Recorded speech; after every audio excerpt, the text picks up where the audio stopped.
I've been driving trucks for more than 10 years now, but this happened during my second year on the road.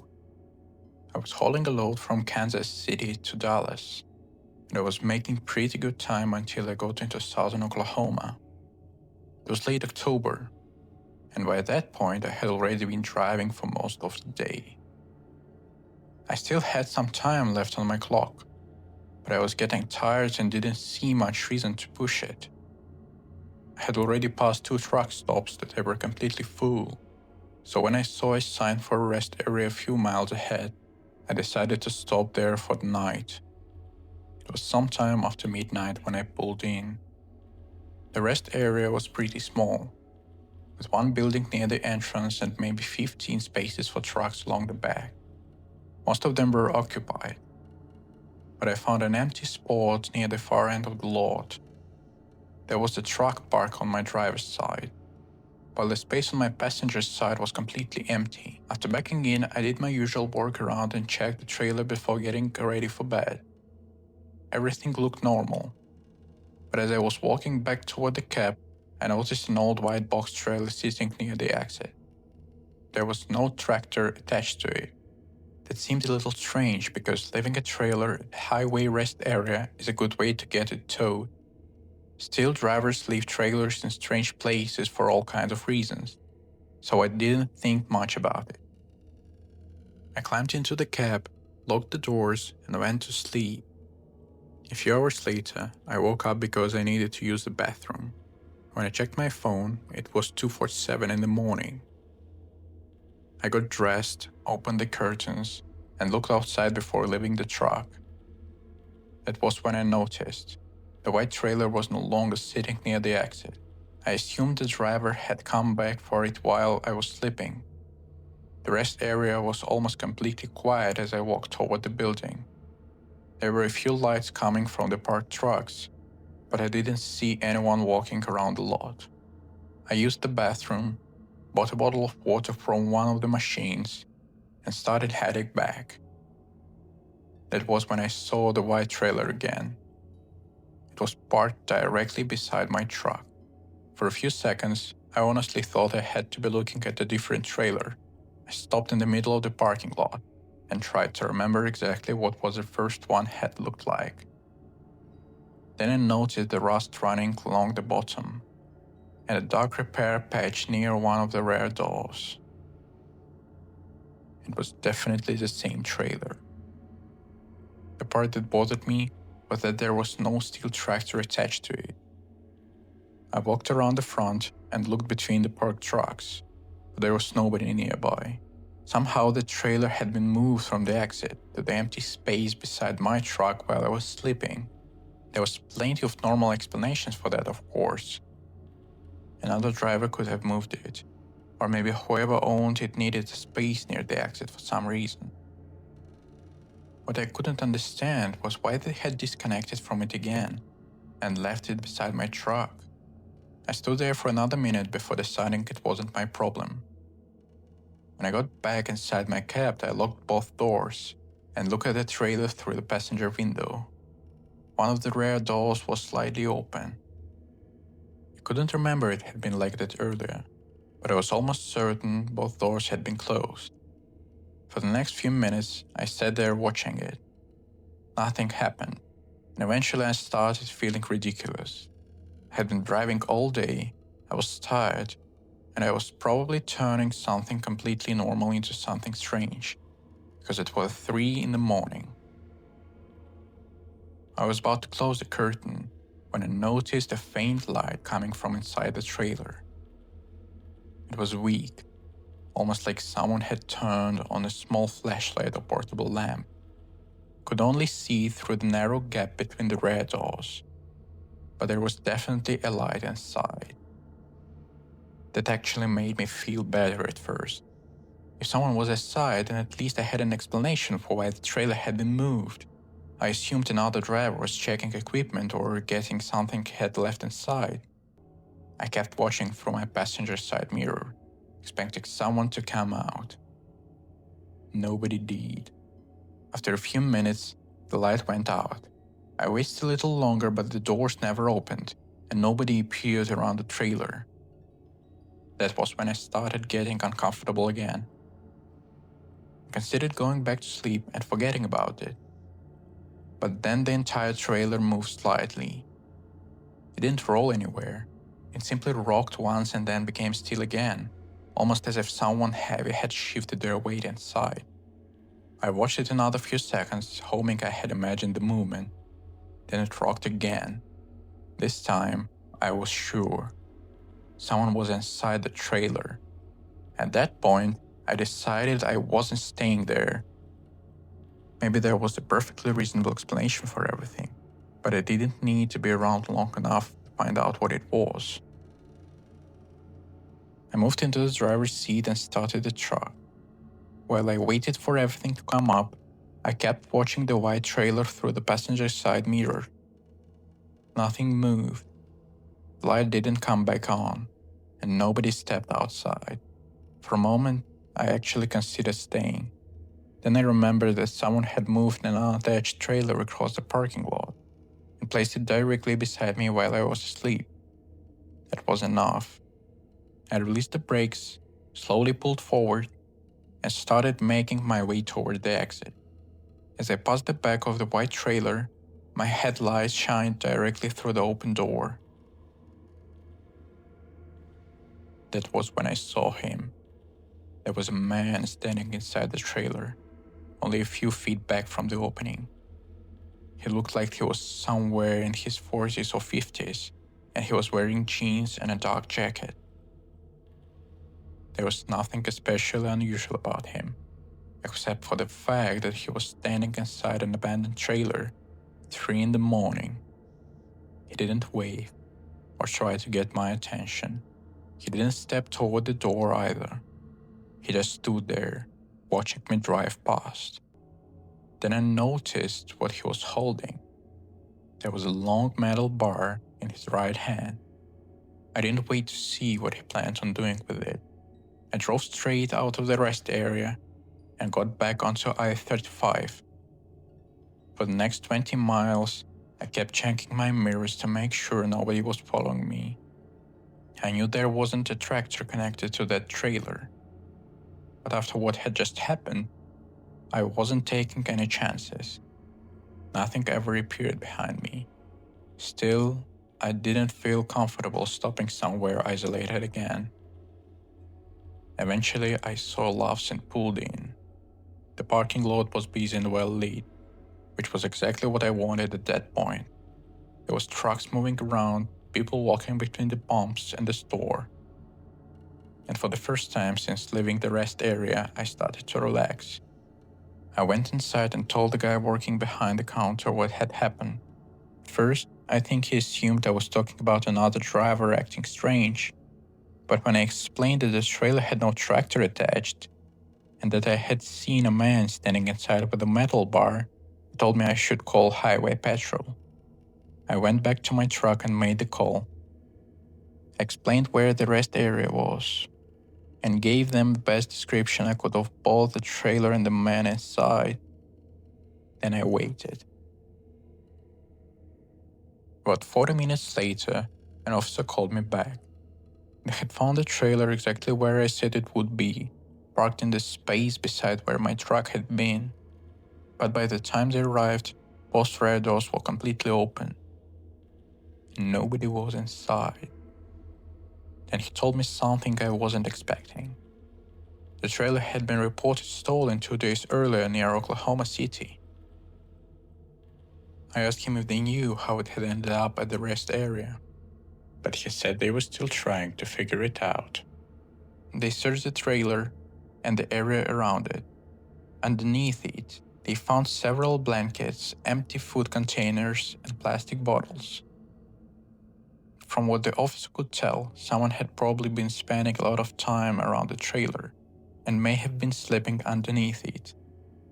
That explained the man I had seen. What it didn't explain was why the trailer had been moved. We talked for another minute, and the officer asked whether I had noticed anyone walking around the parking lot during the night. I told him I hadn't seen anyone. Then he asked if I had noticed anybody near my truck. Again, I told him no. And then he asked me one final question. Had I checked underneath my own trailer before leaving the rest area? I told him I hadn't. That question stayed with me. I had checked my mirrors and watched the area around the cab. I had even spent several minutes starting at white trailer beside me, but I had never thought to look underneath my trailer. The officer didn't tell me they had found anything there, and I had no reason to believe anyone had actually been hiding underneath my truck. Still, I couldn't stop thinking about it. If someone had been living around that stolen trailer, then he had probably been walking around the rest area while I was asleep, and somehow, the trailer had ended up directly beside me. I spent the rest of that night at Love's and finished the delivery the next morning. I never found out who the man was, or how the stolen trailer had been moved across the parking lot. Maybe another person had been helping him. Maybe somebody had dropped him there and moved trailer before leaving. There are several explanations that make sense, but I never got an answer. I also never found out why he was standing inside, holding the metal bar.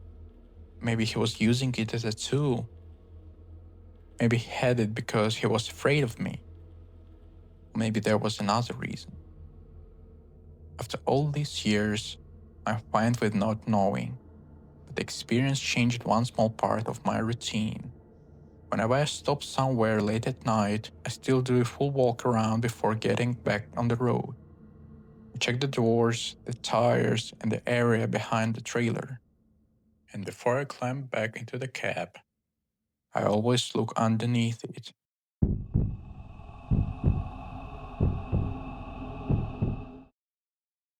This happened about 6 years ago, when I was running a lot of loads through Texas.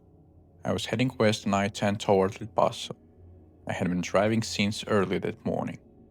It was already well past midnight, but I still had enough time on my clock to keep going for another hour or two. I don't remember exactly where I was, but I know I was a long way from any major town. That part of Texas gets incredibly empty at night. You can drive for miles without seeing much besides your headlights, interstate, and occasional set of lights somewhere far in the distance. There wasn't much traffic that night either. I had seen a few trucks going the other direction, but on my side of the highway I was pretty much alone. That was when I noticed a car sitting on the shoulder ahead of me.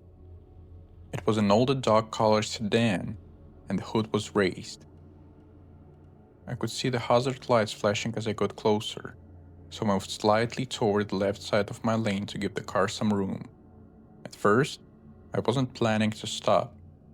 There wasn't much I could do for somebody with a broken down car anyway, and stopping a loaded truck on the shoulder in the middle of night is never something you want to do unless you have to. Then I saw a woman standing beside the car.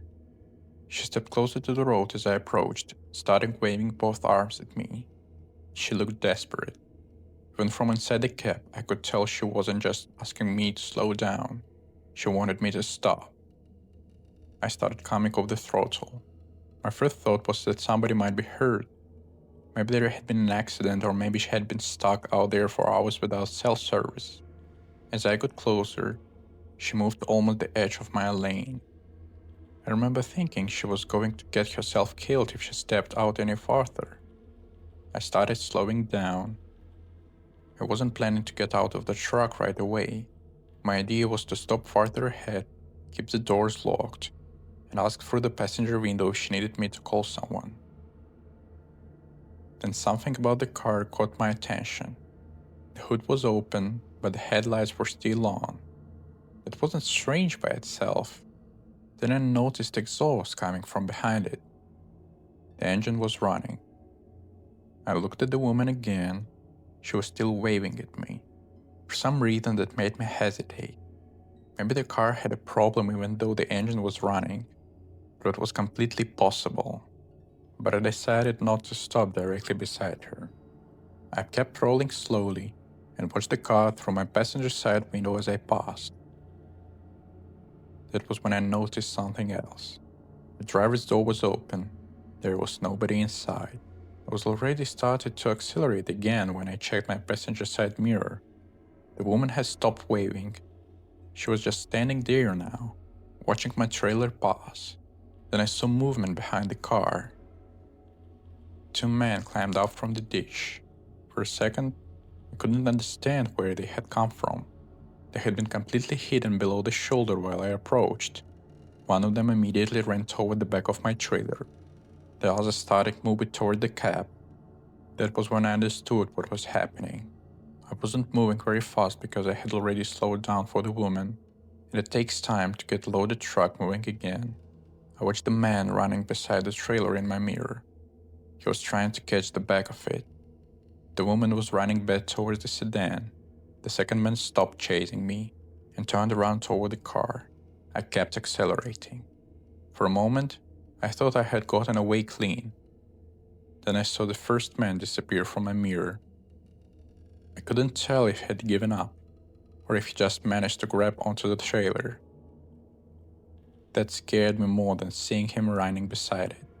I couldn't see directly behind the trailer, and there was no way I was stopping on the shoulder to check. I grabbed the radio and tried to raise another driver. Nobody answered. I checked my mirrors again, and the sedan had pulled onto the interstate. They were following me. I was back up to highway speed by then, and the car was still a good distance behind me. I wasn't worried about them catching the truck. What worried me was the man I had lost sight of. I had climbed onto the rear of the trailer. I had no idea what he was doing back there. I considered taking the next exit, but I had no idea what was waiting at the end of it. The last thing I wanted was to leave the interstate and end up on some empty frontage road with the car behind me, so I stayed on I-10. I called 911 through my headset and explained what just happened. I told the dispatcher about the woman, the two men, and the possibility that one of them had climbed onto my trailer. She told me not to stop. That was fine with me. She asked for my location and truck description, then told me officers were being sent toward me. For the next several minutes, I kept watching the sedan. It would get closer for a while, then fall back. At one point, it came close enough that I could clearly see both headlights in my driver's side mirror. Then it suddenly slowed down. A few seconds later, it disappeared behind me. I still didn't stop. The dispatcher directed me to a truck stop farther down the interstate, where a deputy would meet me. When I finally saw the headlights from the exit, I don't think I had ever been happier to see a truck stop. I pulled into the brightest part of the parking lot and stopped near the fuel islands. Sheriff's deputy arrived a few minutes later. I stayed inside until he walked up to my door. I told him again that I wasn't sure whether someone had climbed onto the trailer. He had me pull forward into an open area, and then he checked the truck while I stayed in the cab. Nobody was there. For the first time since passing that car, I started to think maybe the man had simply fallen behind and disappeared from view. Then deputy walked back toward my cab and asked me to come outside. I went to the rear of the trailer. The seal was still there, but there were fresh scratches around the locking bar. One of the handles had also been slightly away from the door. Someone had definitely been messing with it. Then we looked underneath the trailer. Got near one of rare supports, the torn piece of dark fabric. It looked like part of a jacket or a sweatshirt. That was when I realized the man probably had managed to grab onto the trailer.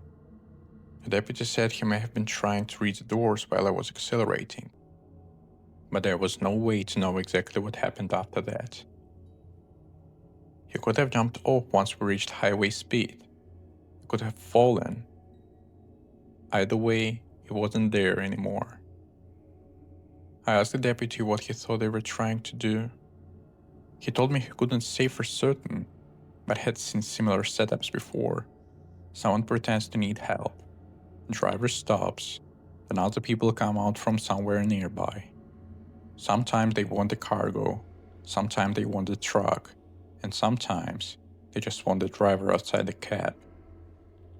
The last part bothered me the most, because if I had stopped where I originally planned to, I would have been only a few yards past the sedan. I probably would have opened my window. Maybe I would have even gotten out. Those two men were already waiting in the ditch. The deputy took my information, photographed the damage and told me I was good to leave once I felt ready. I stayed at the truck stop until the morning. I never found out if they caught the people in the sedan. I also never found out exactly what they wanted from me. Maybe they were after the load. Maybe they planned to rob me. I don't really care which one it was. The important part is that I didn't stop. I still help people when I can. If I see an accident, I'll call it in. If somebody looks stranded, I'll contact Highway Patrol and give them the location. But I don't pull over the strangers on the empty highway at 2 in the morning anymore, especially when something about the situation doesn't feel right. Because sometimes the person standing beside the road isn't the person you need to be watching.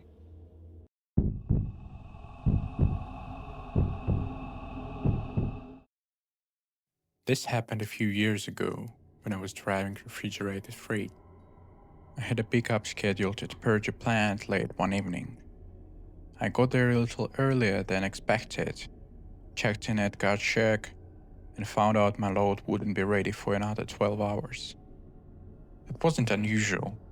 Anyone who has spent enough time trucking knows that sometimes you show up to a shipper and basically have to accept that the rest of your day is over. They had me drop my empty trailer in the yard and told me where I could park the tractor while I waited. The bobtail parking area was off to the side of the property, away from the most of loading docks. There were only a few other trucks parked there, and right beside the lot was a small pond surrounded by grass and a few trees. Honestly, it seemed like one of the better places I could have ended up spending the night. It was quiet. There weren't reefers running 10 feet away from me, and I didn't have forklifts or yard trucks moving around outside the cab every few minutes. I parked, did my inspection. I remember looking at my phone before closing the curtains. It was somewhere around 9 at night. I had plenty of time before the load was supposed to be ready, so I figured I'd get a full night of sleep for once. Sometime later, I woke up. I didn't immediately know why. The cab was dark, and for a few seconds I just lay there trying to figure out what had pulled me out of sleep. Then I heard someone tapping lightly against my passenger side door. I opened my eyes and listened. It happened again. Not loud enough to sound aggressive, more like somebody standing outside trying to get my attention without waking up everyone else in the parking area. I grabbed my phone. It was little after 3 in the morning. My first thought was another driver. Maybe someone needed help with something. Maybe they had questions about where to check in. Sometimes a driver will knock because they need a job, a tool, or directions around the property. I climbed out of the bunk, moved the curtain aside and looked through the passenger side window. There was nobody there. I leaned closer to the glass and looked toward the front and rear of the truck. Nothing. The parking area was almost completely dark. A couple of tractors were parked farther down, and beyond them I could see lights from the plant, but there wasn't a single person anywhere near my cab. I waited another few seconds expecting someone to step out from beside the truck. Nobody did. Eventually, I figured I had either dreamed the noise or something had hit the side of the cab. I closed the curtain and climbed back into the bunk. I had barely settled down when I heard the tapping again. Except now it was coming from the driver's side. It woke me up completely.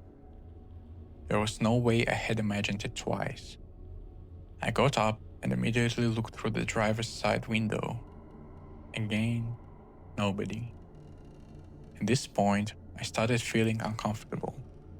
I wasn't terrified or anything, but being alone inside the truck at 3 in the morning changes the way you think about something as simple as a knock on the door. During the day, you would probably open it without thinking. At night, in an almost empty industrial parking lot, you start considering every possibility. Someone could be trying to see if the truck was occupied. Someone could be messing with me. Someone could be trying the doors and waiting to see whether I reacted. Truckers hear stories about people stealing fuel, equipment, and cargo all the time. And depending on where you park, waking up to someone walking around your truck isn't something you completely ignore. I checked both doors to make sure they were locked. Then I opened the small side one slightly so I could hear outside better without opening either door. I sat there for several minutes.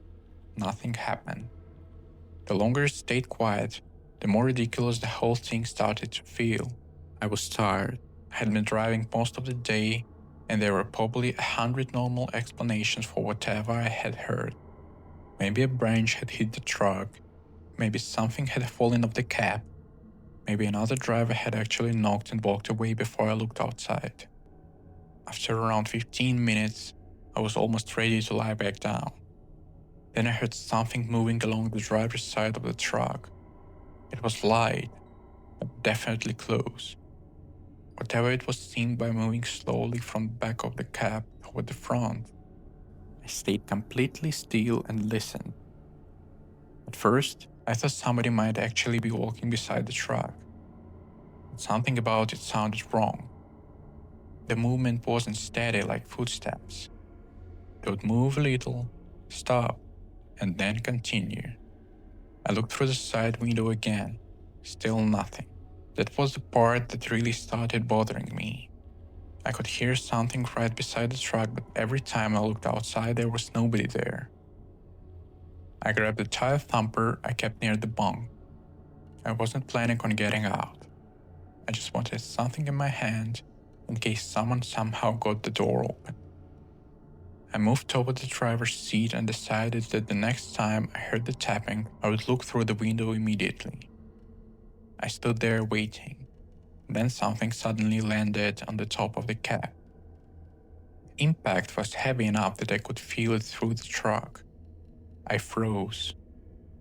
Until that point, I had assumed whatever was happening was taking place beside the truck. Now something was apparently on the roof. For a second, my mind went through every possible explanation. The person climbing onto the truck didn't make much sense. There was nothing valuable up there, and anybody doing that would have to make a lot more noise. I considered starting the engine and pulling out of the parking spot. But before I could decide what to do, something came sliding down from the roof and dropped onto the hood directly in front of the windshield. I stared at it. It was a goose, a huge goose. It stood in the hood like nothing unusual had happened, looked around for a moment, and then started casually walking back and forth in front of me. I was still holding the tire thumper. For several seconds, I just stood there staring through the windshield at this goose while it stared straight back at me. All the tension I had built up over the last half hours disappeared almost instantly. I remember thinking there was no way this stupid bird was responsible for everything I had been hearing. Then the tapping started on the driver's side door again. This time I didn't hesitate. I unlocked the door and opened it. Another goose was standing right beside the truck. The second door moved. It turned around and started waddling as fast as it could. That was when I finally looked over the pond. There were geese everywhere. Some were near the water, others were walking through the grass beside a parking lot. A few had wandered between the parking tractors. Apparently, I had parked next to the favorite place to spend the night. For whatever reason, several of them had become extremely interested in my truck. The tapping I had been hearing was them pecking at the doors and lower parts of the cab. The strange movement beside the truck was them walking around underneath the windows. And apparently the one on my hood had either landed on the roof or decided the top of my truck was a good place to hang out.